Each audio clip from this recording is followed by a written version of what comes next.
SportsMatters TV, bringing the sports home. Okay guys, welcome to SportsMatters TV. I'm joined by a dual sensation, a lady that's always in the headlines for all the right reasons. She's a natural goal scorer and definitely a Cork legend already. Even though you're so young, you're a Cork legend already, that's a fact. Saoirse, how's things with you? Good. I'm extremely busy at the moment, but as I said, can't complain.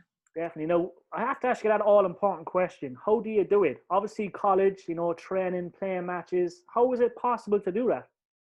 I think I have an extremely supportive background, I suppose. I played 4 or 5 sports growing up, so I know no different than training every day of the week and quick recovery and a quick turnaround. So, yeah, I'm just, I suppose, privileged and lucky that I'm still able to play 2 sports at such a high level. Are your lecturers at college good to you? Like, do they give you a bit of leadway given all the multitasking you have to do? To be honest, I wouldn't, I suppose, use that as an advantage. With lecturers, I kind of just like to stay to myself and get the work done. But yeah, definitely, I'm sure if I went contact a lecturer and informed her I couldn't do an assignment because I was called in with their seniors, I'm sure she'd give me a bit of leeway. But as I said, I just kind of like to keep that separate and put my head down in that category and get my work done. I love that. Now, we have to speak about the early days. Obviously, being a dual player, and you probably play a million other sports that we don't know about. But how did it all start for you first day? Is it just, is it in the family? Is it just one of them things? Yeah, I suppose my dad, my mum would go to work on a Saturday and my dad would coach my brother's team. So me and my little sister, we'd kind of just be brought along and kept at the side of the pitch with the ball to keep us occupied. So I suppose that's where it all happened. And then Sundays we'd go watch his games. And my mum would bring us up there to watch his matches. So from a very young age, I suppose we kind of grew up at the side of a pitch. And we loved it. Like, we would be probably stomping our feet if we weren't allowed to go to the matches. And yeah, it just went from there. I suppose school, I was in mixed school playing with the boys. I grew up playing with my brother's team.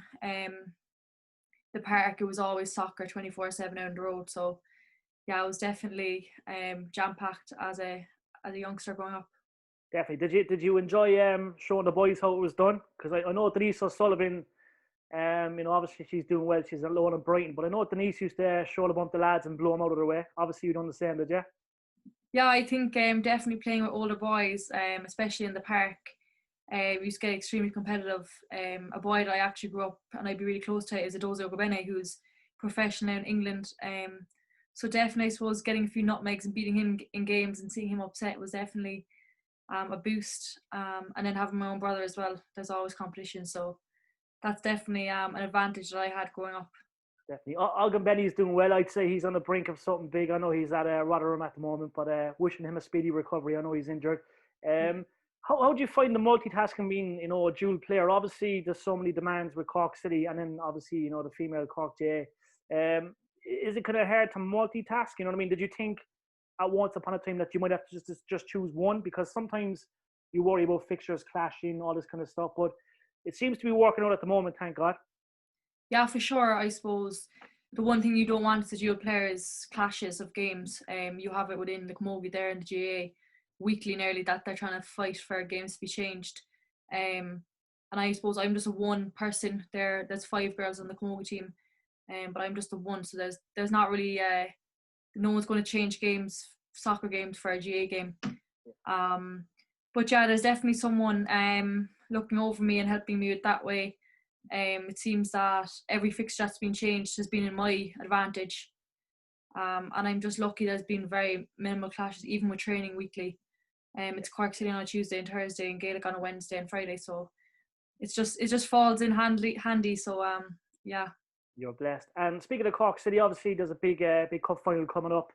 You got 2 beautiful goals to get City to the final. I think the last time they won it was back in 2017. Obviously, you're looking forward to this game.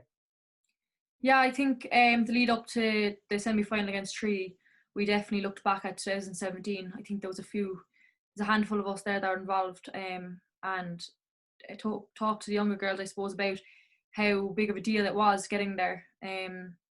We are very young. We have good talent, but again, we are very young. Piment are going to be very experienced, but it's cup final day. We went in 2017 as underdogs, never ever beating DLR, and came out winners. So it's a big day for us, and we're definitely going to take it in our strides and throw, I suppose, the kitchen sink at it. I love it. Saoirse, have you set goals for the future? Obviously, you're talented in many ways, and obviously, you have the head down in the books. But are you open to offers? Obviously, there's going to be a lot of interest. You know what I mean? To perhaps move to the States. Play in England. Football wise, are these options that you would take on board if they came your way? For sure, I suppose. Every day is a different day, and there's new opportunities. Something's happening. I suppose growing up, I would have had the bigger picture. My goals would have been play for Cork, play for Ireland, play in the Aviva, win an All-Ireland final with soccer, winning one with GAA, and I've nearly completed all of them so far. So I hope this year I'll win the All-Ireland with the Cork Footballers, and that would be kind of my bucket list ticked off to an extent. Definitely I have bigger ambitions. I've been to the States, offered scholarships, 3 full scholarships over there. I've been to Australia to try out Aussie rules. I've been over in Bristol. So I've took, I suppose, a little taster of everything that I had my eye on. So yeah, I suppose the next 24 months are definitely going to be exciting. And yeah, I suppose it's all ahead of me, and I'm still only just 21, so I'm extremely excited, and yeah, I definitely have a few goals wrote down, and I'll be aiming to achieve them. The world is your oyster. There's no doubt there's no doubt in my mind you're going to follow in the footsteps of Denise O'Sullivan and all these great Cork young stars. Last of all, Saoirse, just for all the young girls that are taking up GAA, taking up soccer. Obviously, we're seeing a lot more of it, and thankfully Cork is on the map a lot more these days because we're just producing so many more stars throughout all the sports. What advice can you give to them? Because obviously it's hard to multitask. Obviously, school's a big part of life. But you're a perfect example of education and multitasking sports.